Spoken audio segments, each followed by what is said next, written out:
ॐ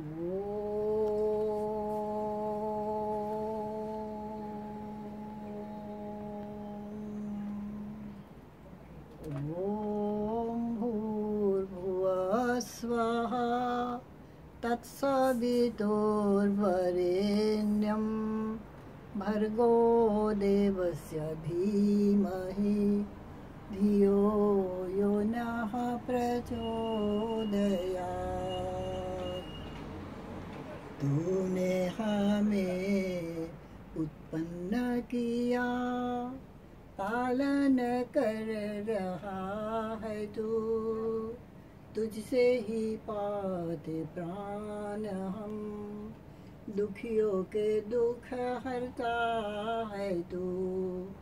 तेरा महान तेज है छाया हुआ सभी स्थान, सृष्टि के वस्तु वस्तु में तू हो रहा है विद्यमान।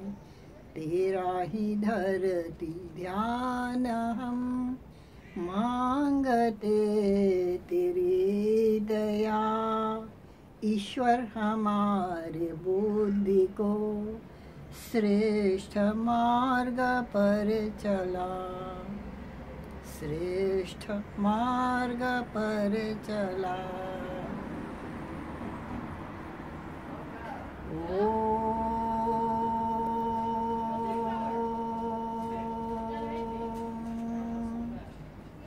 ॐ विश्वानि देव सवितर्दुरितानि परासुव, यद्भद्रं तन्न आसुव। हे सकल जगत के उत्पत्ति करता, समग्र ऐश्वर्य युक्त शुद्ध स्वरूप, सर्व सुखों के दाता परमेश्वर, आप कृपा करके हमारे संपूर्ण दुर्गुण और दुर्व्यसन और दुखों को दूर कर दीजिए। जो शुभ कल्याण कारक गुण कर्म स्वभाव वाले पदार्थ है, हे प्रभु, वे हम सभी को प्राप्त हो। और कमची बोली।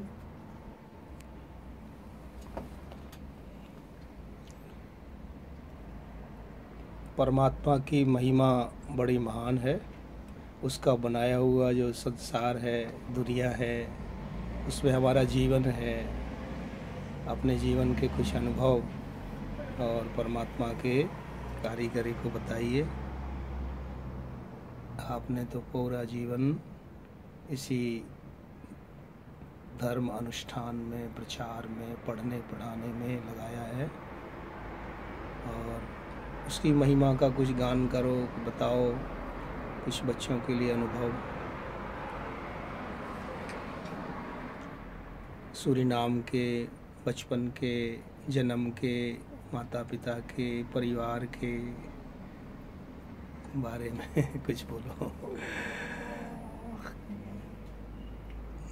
निकेरी में आपके जन्म भइला? जी हाँ, निकेरी प्रांत में जन्म हुआ। माता पिता अच्छा शिक्षा दिया, स्कूल पढ़ाया, हिंदी पाठशाला हिंदी पढ़ाया। उस जमाने में हिंदी पढ़ाया। महीना कितने वर्ष हो? 80-90 वर्ष? जी हाँ, उस समय पर मैंने हिंदी खूब पढ़ा। पहला कागज निकाल लिया, दूसरा कागज भी निकाल लिया। कौन थे आपके गुरु पढ़ाने वाले? गुरु था उस समय पंडित भाईलाल, पंडित नंदलाल, ये सब गुरु था उस जमाने का।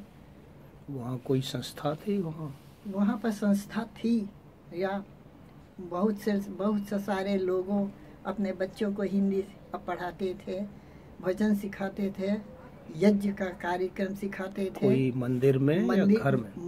मंदिर, एक मंदिर रहा, उसके मंदिर में सब कोई विद्या पढ़ता था, हिंदी पढ़ता था। मंदिर लगता था, मंदिर के अंदर में यज्ञ होता था, भजन इत्यादि सत्संग। नारी समाज थी, पुरुषों ने अभी उसको भी सत्संग हुआ था। ये सब होता था निकेरी प्रांत में। अच्छा समय था उस समय, बहुत सारे सुख रहा, शांति रहा। उस समय के बाद फिर शादी हुआ, गृहस्थी में प्रवेश किया बच्चों द्वारा। फिर जीवन अच्छा से चलते रहा। पति के गुजरने के बाद हम सब हॉलैंड देश में आ गए। यहाँ पर सब बच्चे को विद्या पढ़ाकर उन सब की शादी किया। शादी के बाद लोग अपने अपने घरों में स्वतंत्र से सुख और शांति से अपने घर में रहने लगा। जब आप हॉलैंड आए तो कौन जगह पे आप रहते थे? हम सब इस शहर लेवार्डन शहर में शुरू से आकर लेवार्डन शहर में रहते थे।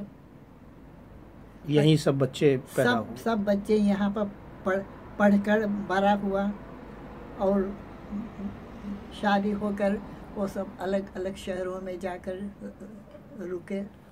कितने संतान आपके हैं? 3 बेटा है, प्रेमनाथ, केसरीनाथ, प्रकाशनाथ। 3 बेटा है। 4 बेटी हैगा, गीता, विनीता, अमृता, अनीता। अब तो परिवार खूब बड़ा हो गया है। परिवार सब बड़ा नाती हो गए, पोते भी हो गए। नाती हो गए, पोती हो गए, सब बड़े हो गए। सब नाती पोतन के आप जानते होंगे? सबके जानती हूँ। अच्छा। सब सुखी हैगा अपने सब बच्चों को आप हाँ, का प्यार मिला है, आपने पाला है? जी जी। हाँ। सब बच्चों को मैंने अपने हाथों से पाला हैगा।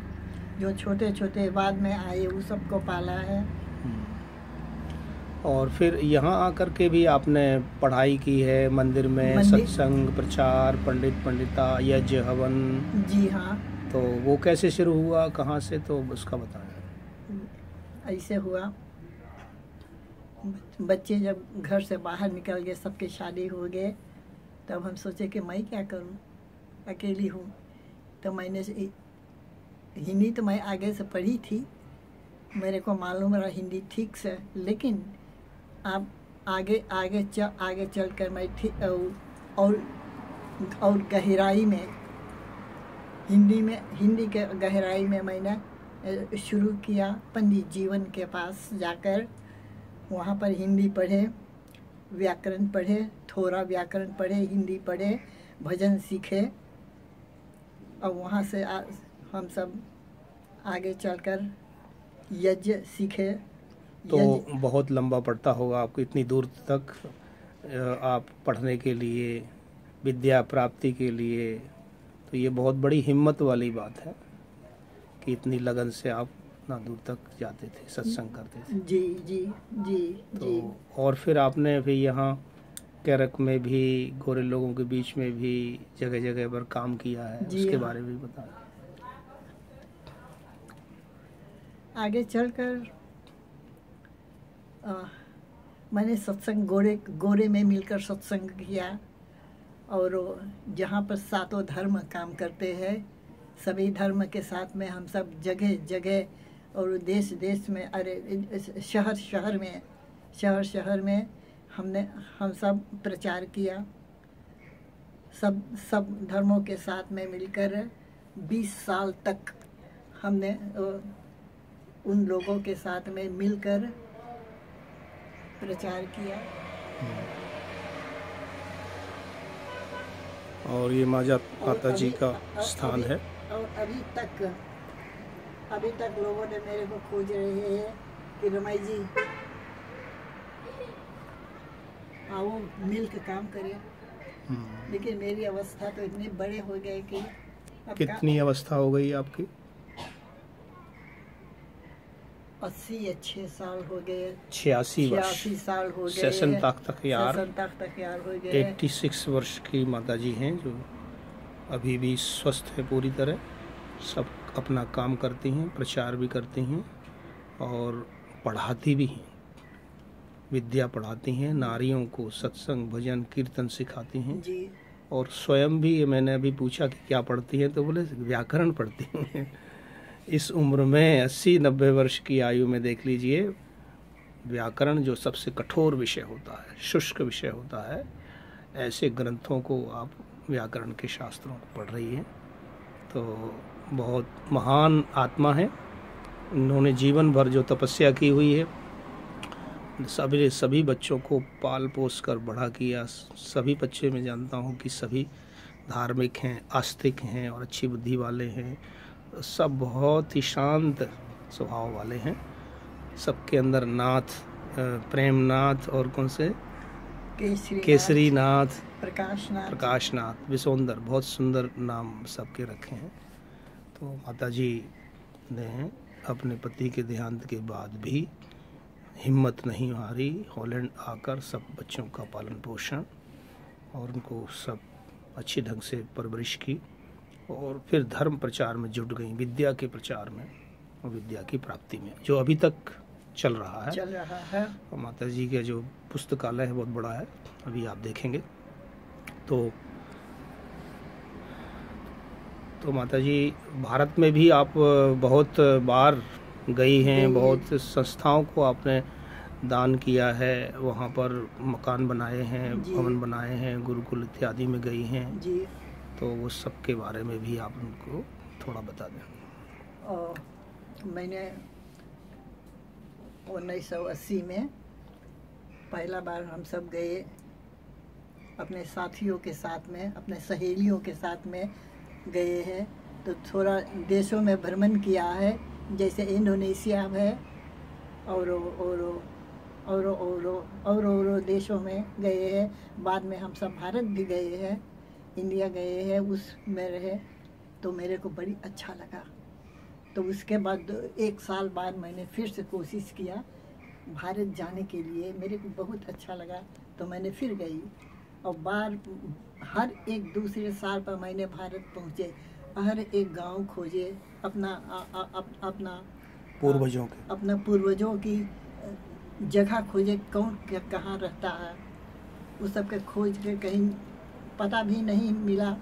फिर भी अच्छा लगा कि हर गांव में चले, लोगों से भेंट करे, लोगों से देखे, लोगों से मुलाकात करे, अच्छा लगा मेरे को। और घूम कर देखे कि भारत कैसा है, हमारा संस्कृति वहाँ से निकला है तो हम कैसे अपना भारत को कैसे छोड़े, मेरे को बहुत अच्छा लगा। ताकि भारत जाते मैंने लोगों को सहारा किया है और एक मकान बना दिया है, ताकि मकान बनाकर दे दिया है लोगों की कि इसमें आप लोग भी रहो। गुरुकुल गौतम नगर में कम से कम 20 वर्ष पहले या 15-20 वर्ष पहले, हाँ, गुरुकुल गौतम नगर में माता जी ने भवन कमरे बनवाए, जहाँ अभ्यागत लोग, अतिथि लोग ठहरते हैं, सबकी सेवा होती है जी। और माता जी भी जब भी जाती हैं तो वहाँ रुकती हैं। हाँ, बस। और इसी तरह फिर हमारे साथ हमारा आना हुआ, संपर्क से परिचय हुआ और फिर माता जी यहाँ वेद प्रकाश आर्य समाज संस्था बनाई। हाँ। और उसके कार्य के बारे में बताएं।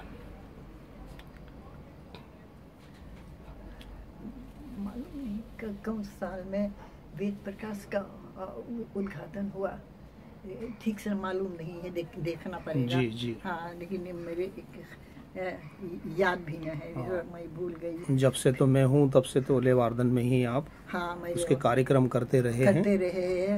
इत्यादि प्रचार इत्यादि पढ़ाते हैं वेद प्रकाश द्वारा। कोरी जी की साल थी, वहाँ पर भी होते थे कार्यक्रम जी। कई स्थानों पर हम सब वेद प्रकाश नाम की संस्था का कार्यक्रम करते थे जी। मालूम नहीं कितने, हमें तो नहीं याद है, याद भी नहीं। 20 साल तक कार्यक्रम चलता रहा वेद प्रकाश का। पढ़ाई लिखाई प्रवचन यज्ञ इत्यादि करते थे 20 साल। जब मैं 80 साल के हो गए, 80 या 5 साल के 85 साल के, तो मैंने बंद कर दिया, ताकि बहुत उम्र हो गई है और थोड़ा ज़्यादा काम होता है, काम ज़्यादा है, चिंता भी होती है, जी काम संभालना पड़ता है। हाँ। तो 85 वर्ष की आयु होने तक आपने वेद प्रकाश आर्य समाज या संस्था का सामाजिक, धार्मिक, सांस्कृतिक कार्य पूर्ण किया और स्वाध्याय में जुट गई जी। तो आज हम मुनि माता जी के लान में बैठे हुए हैं, सुंदर फूल खिले हुए हैं, बहुत अच्छी। ये इस बिल्डिंग का नाम है भारती भवन। हाँ, मैंने यहाँ पर जो भवन है उसका नाम मैंने खुद रखी थी, भारतीय भवन। हाँ, मुझसे आपने पूछा था जी। मैं आपसे पूछी रही कि क्या नाम रखे हैं हम। तो माता जी ने ये भारती भवन इसका नामकरण हमारे कहने पर किया, और अच्छा सुंदर नाम से आप भारती माँ की संतान हैं और स्वयं भी भारत की संस्कृति की, धर्म, सभ्यता और समाज की प्रतिनिधि बन करके यहाँ इस भारती भवन को, इसमें कितने परिवार या कितने लोग भारतीय हिंदुस्तानी रहते हैं आपके साथ आसपास बिल्डिंग? मेरे आसपास जो लोग रहते हैं सो वृद्ध है। हाँ। ये वृद्धाश्रम है, भारती भवन नाम से संस्था। एक प्रकार का वृद्ध आश्रम है जो यहाँ पर लोग रहते हैं क्या? हाँ जी। हम सब उसी भारती भवन के अंदर में पढ़ते हैं, थोड़ा सा योग विद्या देते हैं, भजन इत्यादि, मंत्र इत्यादि। हम सब थोड़े लोग में हम सब अपना कार्य को करते हैं, अब अभी तक करते आते हैं। जी, करते आते हैं जी। अब आप जो स्वाध्याय करते रहते हैं तो अपना पुस्तकालय, लाइब्रेरी भी, बिब्लियोथेक भी दिखाइए और बताइए किसमें क्या लिखा है, आपने क्या नोट बनाए हैं जी। तो फिर चर्चा को विराम की ओर ले चलें। जी। धीरे से आप आए लान में से उठ के। अच्छा मौसम है, लेवार्डन शहर है और 30 खराद देर तक 30 डिग्री सेल्सियस वातावरण है, खूब गर्म। और ये वेद प्रकाश समाज संस्था का, वेद प्रकाश संस्था का नाम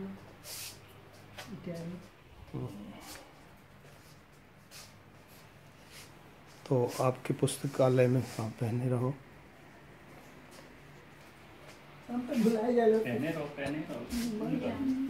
ये माता जी की लाइब्रेरी है, पुस्तकालय, जिसमें सब वेदों से लेकर के सब वेद शास्त्र, उपनिषदें, रामायण, महाभारत, गीता इत्यादि सब इसी में है।